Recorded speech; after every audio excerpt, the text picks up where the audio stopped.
So I'll just remind you that you'll have to use your calculator in radian mode to get the answers for this.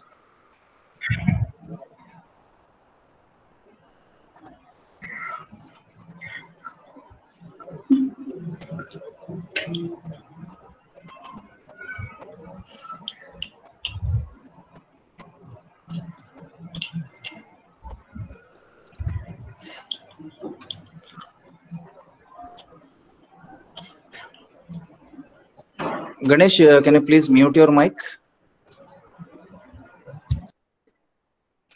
Thank you.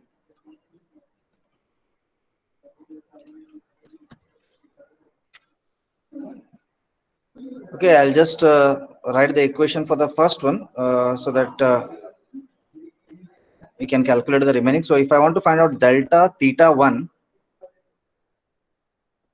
so what is delta theta? It is 135 minus 45 range divided by 2. Inside the bracket, it will be 1 minus cos of pi into j is 1 now, so it is 2 minus 1 divided by n is 3, so this will be 6. So this value, I am somewhat getting it as 6.03 degrees.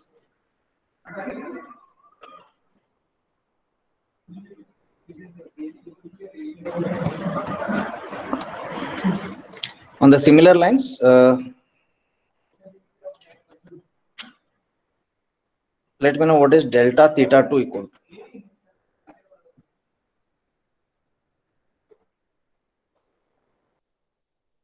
Yes, I'm getting the answer as 45.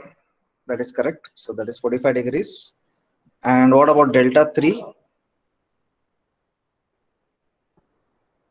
It should be 84 degrees. 83.97. Sorry? 83.97. So 84 is yeah, I've written 84. 84 as a round figure.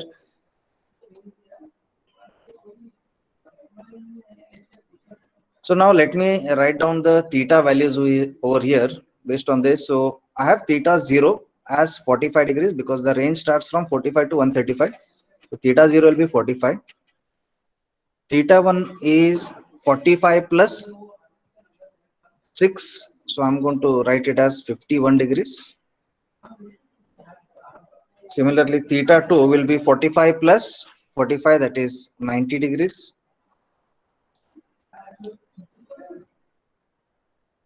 Okay, theta 3 will be 45 plus 84, that is 129 degrees. And at the end, theta 4 is 135 degrees. Okay, so this was the range, that is 45 to 135. In between, we have found out the 3 precision angles, 1, 2, and 3.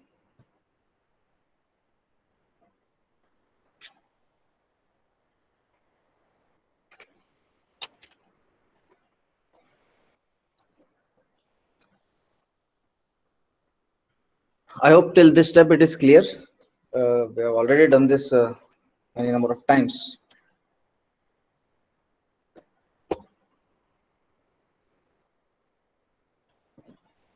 Okay, so let me draw a rough sketch of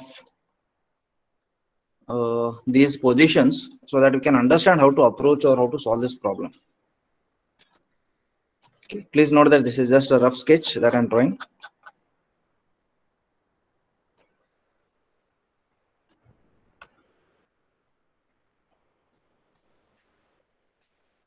Okay, so I'm going to draw the reference line here.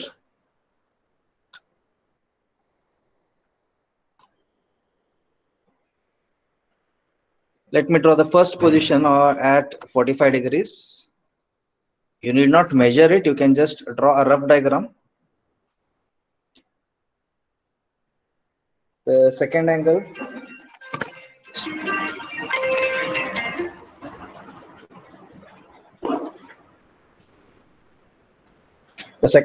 is 51 degrees.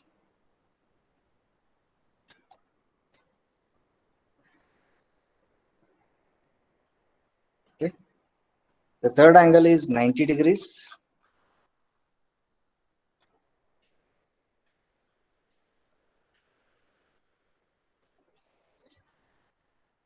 Then we have 129 degrees.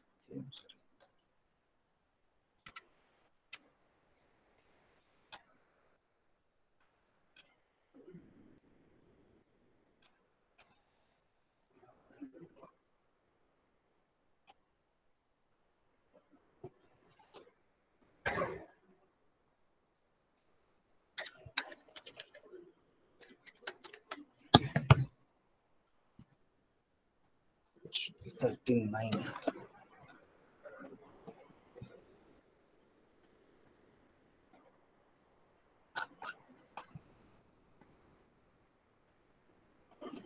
Yeah, I'm just drawing approximate lines over here.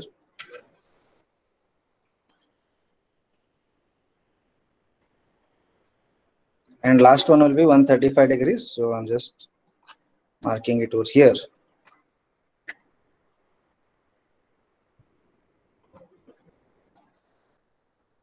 Okay. So let me write these values. This is the crank. Okay.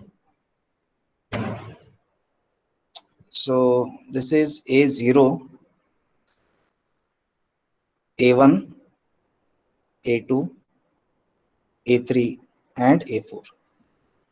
Just to mention, then this is our 45 degree. That is the initial line.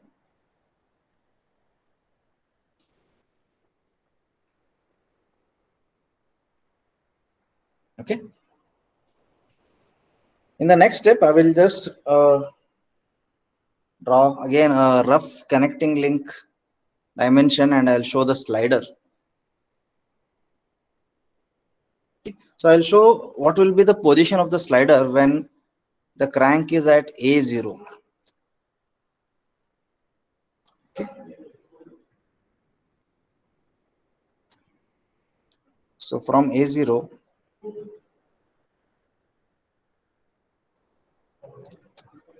you can see that the slider position is somewhere over here.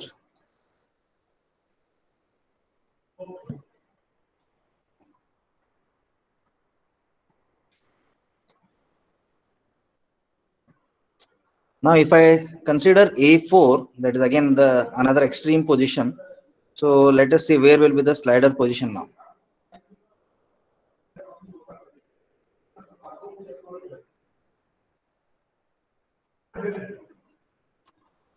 So again, please note that all these things are just with approximate dimension, just to visualize the working of this mechanism and what they've asked in the problem. So the slider should be somewhere over here.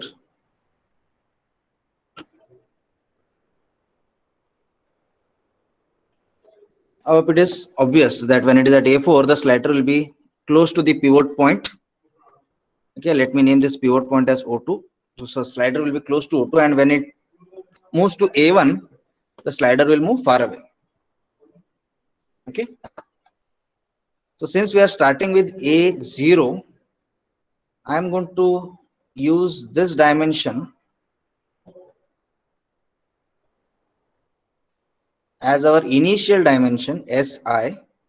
So initially it is at A0, then it moves to A4. So this dimension is our final dimension, SF. I hope this concept is clear. We are just drawing the basic working of a slider crank mechanism with A0 to A4 range. And I have drawn the slider position for A0 and A4. And we have marked the distances as initial distance SI, final distance as SF. So up till this step, if you have any doubts, please let me know. Else we'll proceed.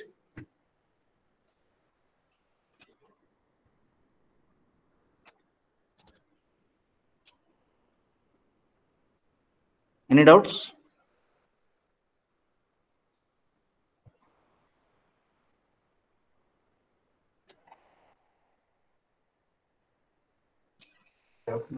No, sir. Okay, great. So again, to proceed this program, let us assume some data here initially. So I'm going to assume that this SI, let it be of 10 units, and SF, let it be of say 3 units.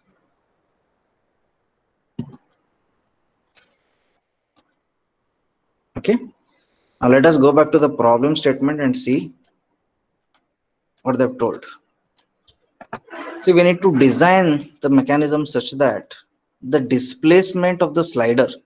So in our case, the displacement is SF minus SI. If I make it, I'll get the displacement of the slider. Okay. So this displacement, that is SF minus SI, should be proportional to the square of the crank rotation. Okay. What is the square of the crank rotation here now? Let us check. Okay. So I'll write as per the problem statement here. The displacement, that is SF minus SI, will give us the displacement, should be directly proportional to the square of the rotation of the crank. So the crank is rotating from A0 to A4 while making this displacement, and as it moves from A0 to A4 means it is 135 minus 45 square. 135 minus 45 is the rotation of the crank. So the displacement should be directly proportional to the rotation of the crank. This is the statement given by the problem itself, in the problem statement. Okay. So this is our objective. We need to design the mechanism so that it satisfies this equation. Okay. So let us use the values. So we are having SF equal to 3, SI equal to 7, 10. Instead of constant proportional, I'll use the constant of proportionality C, and this is 90 square. 135 minus 40 is 90 square. So from this, I can write the value of C as minus 7 divided by 90 square. I'm going to keep 90 square as it is so that it will be useful for our calculations in the later stage. Okay, so I know the value of C now. Let me use this value of C, okay, back into this equation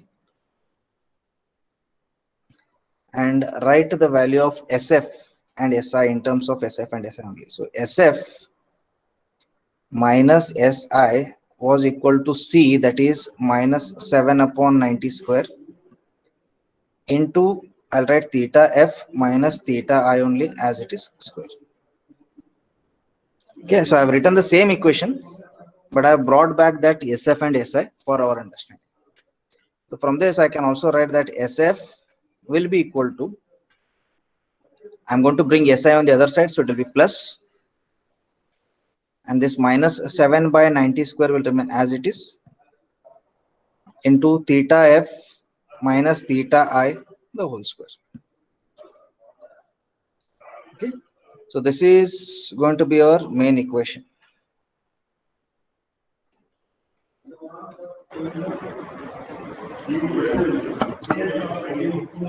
Okay, so I've got SF equal to SI minus 7 by 90 square, theta F minus theta I square. Now again, let us go back to the diagram over here.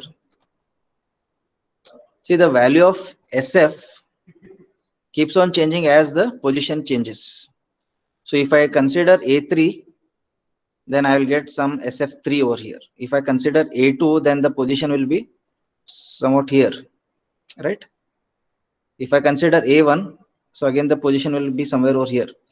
So as the position changes, the value of SF will go on changing. So SF will become SF1, SF2, SF3, and so on. So I'll just use that. Accordingly, the theta value will also change. So let us see, if I want to find out SF1,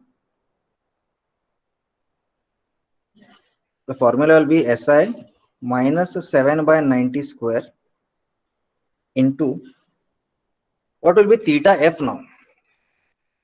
So for first, I'll use this as theta 1 minus theta I whole square. Okay, so when the displacement or when the position of the slider is at SF1, the rotation or the initial final position of the rotation will be theta 1. That is what we are taking. I'm replacing F by F1 and theta by theta 1. Okay.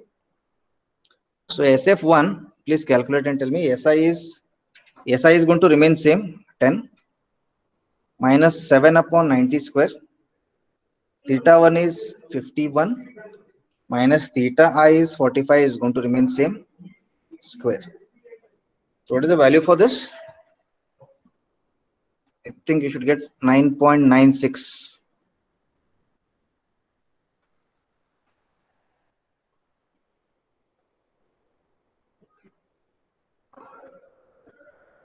Yes, sir. 9.96, sir. Yeah. So now in the second iteration, I'll just replace this f by f2. So sf2 will be equal to SI will remain same, that is 10 minus 7 by 90 square. Now instead of theta f, it will become theta 2, which is equal to 90 minus 45 will remain as it is.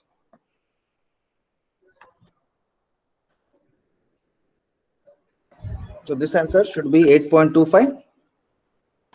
Yes. Yes. And in the last step, I will find out the SF3 value. Once again, SI is going to remain same. Only thing is theta I will change. So now it will be theta 3, that is 129 minus 45 degrees whole square. So this answer, I think it will come as 3.9.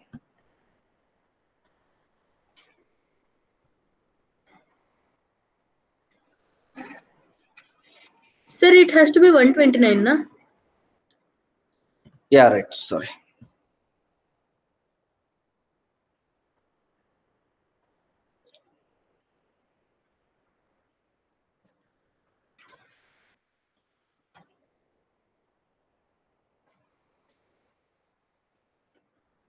$129.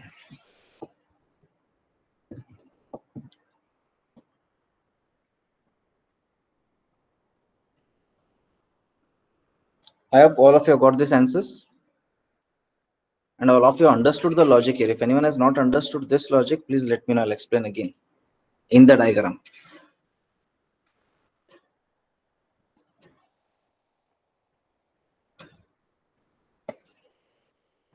I assume that all of you understood.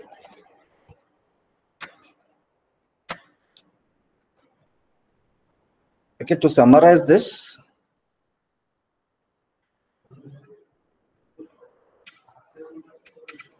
just prepare one small table. So when theta is at 51, I'm getting Z1 as 9.96. When theta is 90, I'm getting this as 8.25. And when theta is 129, I'm getting this as 3.9. I hope you understood why I've taken this Z1 over here.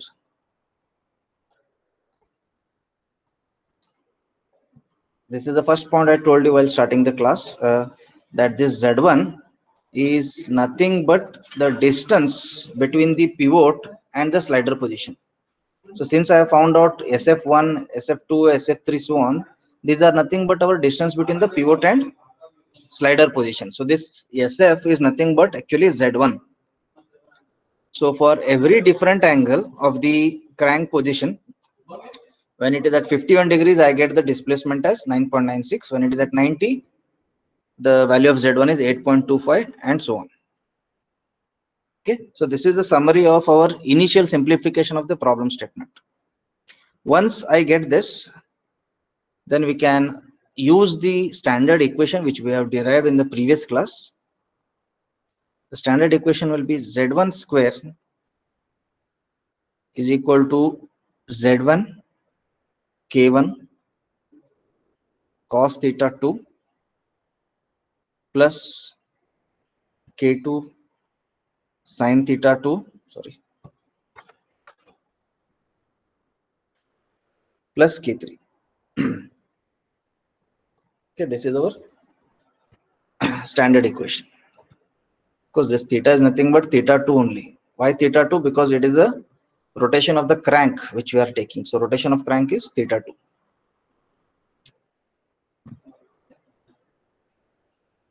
Okay, so one by one we'll substitute. So this is our first set of equation values. This is our second set and this is our third set. So I'll take the first set now.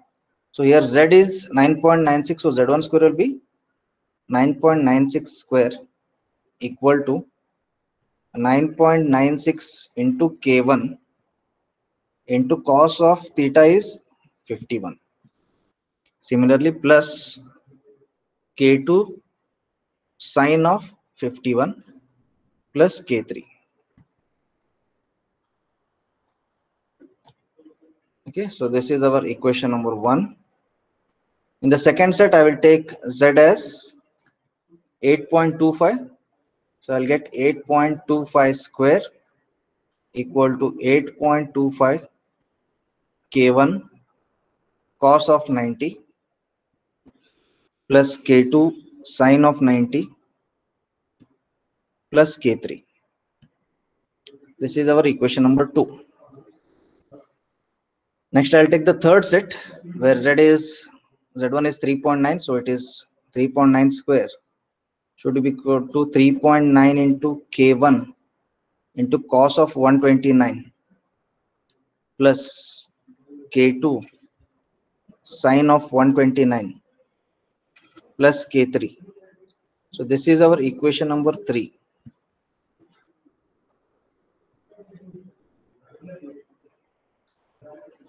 So what we have got is 3 equations with 3 unknowns. What are the unknowns here? K1 is unknown, K2 is unknown, and K3 is unknown. So you can use your calculators, enter these 3 equations, you'll automatically get the value of K1, K2, and K3. You can go to the equation mode with the 3 unknowns option and enter these values.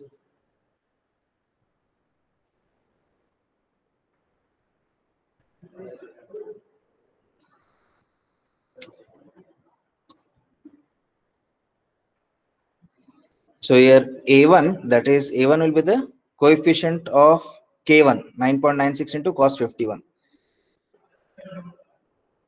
Similarly, B1 will be coefficient of K2, that is sin 51. And C1 will be coefficient of K3, that is 1. And D1 will be 9.96 square.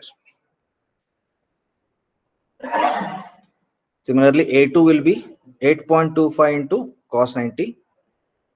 B2 will be sin 90. And C2 will be 1, that is coefficient of K3.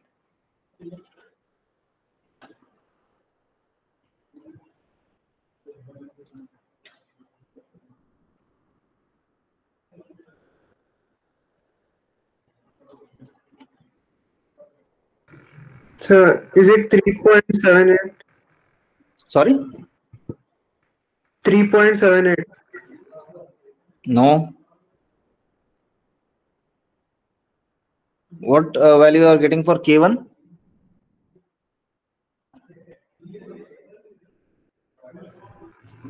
I don't know if it is correct. 3.78. No, it's not correct. Are you still in radians mode? Yes, yes.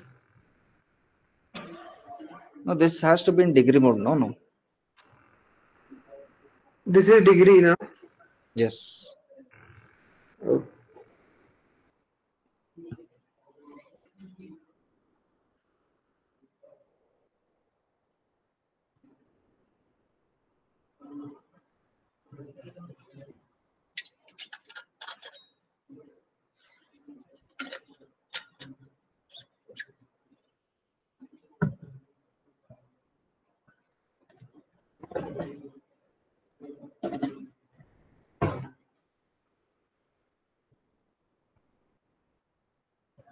Yes, anyone who has calculated K1?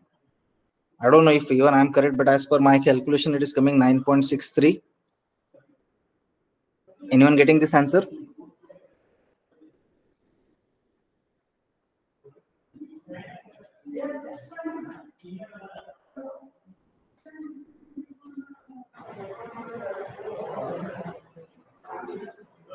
So correct 9.63. Yeah. 131.11 and minus 63.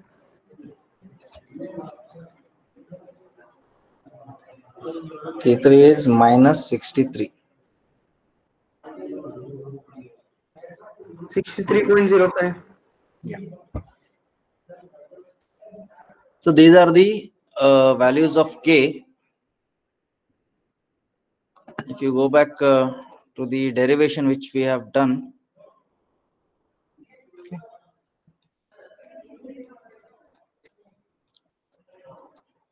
So out of this derivation, we have written this K1 as 2 times Z2, K2 as 2 times Z2 Z4, and K3 as Z3 square minus Z2 square minus Z4 square.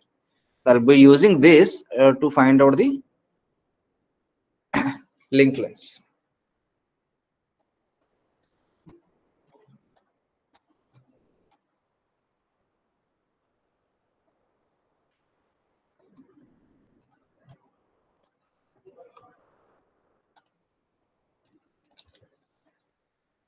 So we have, as per the derivation that we have done in the previous class, K1 is equal to 2 times Z2.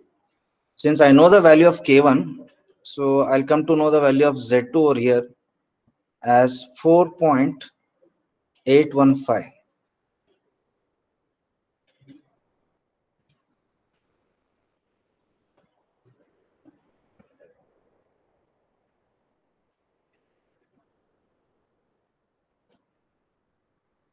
Hope you are getting this. Next, we have equation for K2, which is equal to 2 times Z2 Z4. So now I know the value of Z2, which is 4.815. We know the value of K2. I can find out the value of Z4 over here. So I'm going to get Z4 as 13.6. Let me know if you're getting this. Yes, sir. At the end, we have K3. This is equal to Z3 square minus Z2 square minus Z4 square. So again, here we know the value of Z2, we know the value of Z4, we know the value of K3. So we can find out the value of Z3 as 12.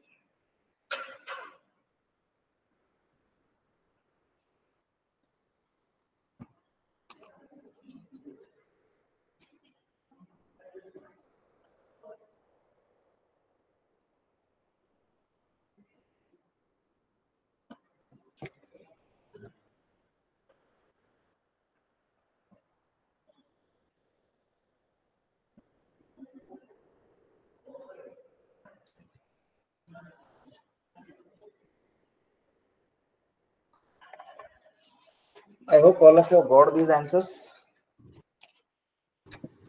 Yes, sir. Actually, this completes the problem. Let me know if you are having any doubts. I'll tell you what can be added to this problem statement further. But till now, up till this step, if you have any doubts, please let me know.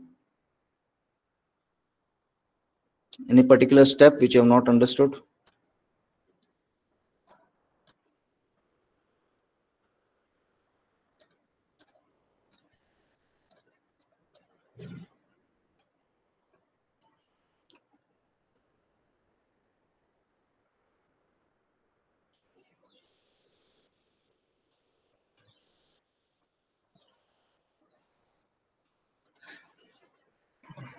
Okay, I think one question could have been asked here, which I was expecting.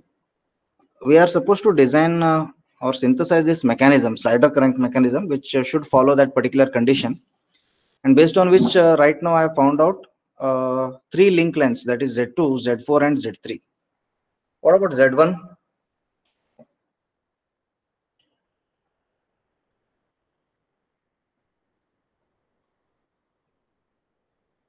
Sir, it is calculated earlier. Sir, Z1 is done, sir, assuming as No, see here, Z1 is done. Okay. For different, as the crank rotates, the Z1 keeps on changing. Which means if I draw a mechanism like this, slider crank mechanism, okay, and if this particular crank is rotating continuously, if this crank is rotating continuously, then the distance between your pivot point and the slider position, this distance is not fixed. It will continuously keep on changing, right? Only the crank length, that is Z2, it will remain fixed. Z3 will remain fixed. If at all the slider is offset, then this distance Z4, this will remain fixed. But Z1, you cannot find out the value as it is continuously changing, because the slider position keeps on changing as the crank rotates. So Z1 also will keep on changing. So don't say that we have calculated Z1. For a specific instance, when crank is at 51, I know what is Z1. For a specific instance of when the crank is at 90 degrees, I know what is Z1. Right? But if the crank is rotating continuously, then you cannot determine the value of Z1. Now, what else can be added to this problem is to draw the mechanism. Okay, if I want to draw the mechanism, I'll just draw it a rough sketch and I'll show you. I'll mark the pivot point of the crank. Okay, so let me draw a rough line. Okay, this is a rough diagram. Please, I'm not using any specific dimensions. So this becomes my reference line over here. Okay, and I will take this Z4 value. Z4 is what? It is the offset distance, right? So I'll just draw that offset distance value, a line also, thin line, right? So this distance here is Z4. That means your slider should lie on this above line, top line. Okay, so let me draw Z2. Okay, so Z2 can be, you can draw this at any angle. Okay, so say it is 4.8. Let me just draw it here like this. This is Z2. Okay, then what is Z3? It is 12 units. So all you have to do is, with end of this Z2 as the center and with 12 units as the radius, you need to cut this arc. This arc can cut anywhere. Okay, suppose if it is cutting here, then you need to join this. Okay, I'm sorry. Okay, so this becomes your Z3, and you need to just place a slider over here. Okay, so what I've done here, I've totally completed the drawing of the mechanism without the need of Z1. Just by 3 dimensions, we can complete the drawing of the mechanism. I hope you have understood this. So depending upon where I have drawn this Z2, the value of Z1 will keep on changing. So we are least concerned about Z1 as it is not a part of our final drawing. I hope you have understood this. Yes, sir. Okay. In that case, we'll stop the class over here. And in case if you don't have any doubts, you may leave the class. Okay, thank you. Thank you, sir.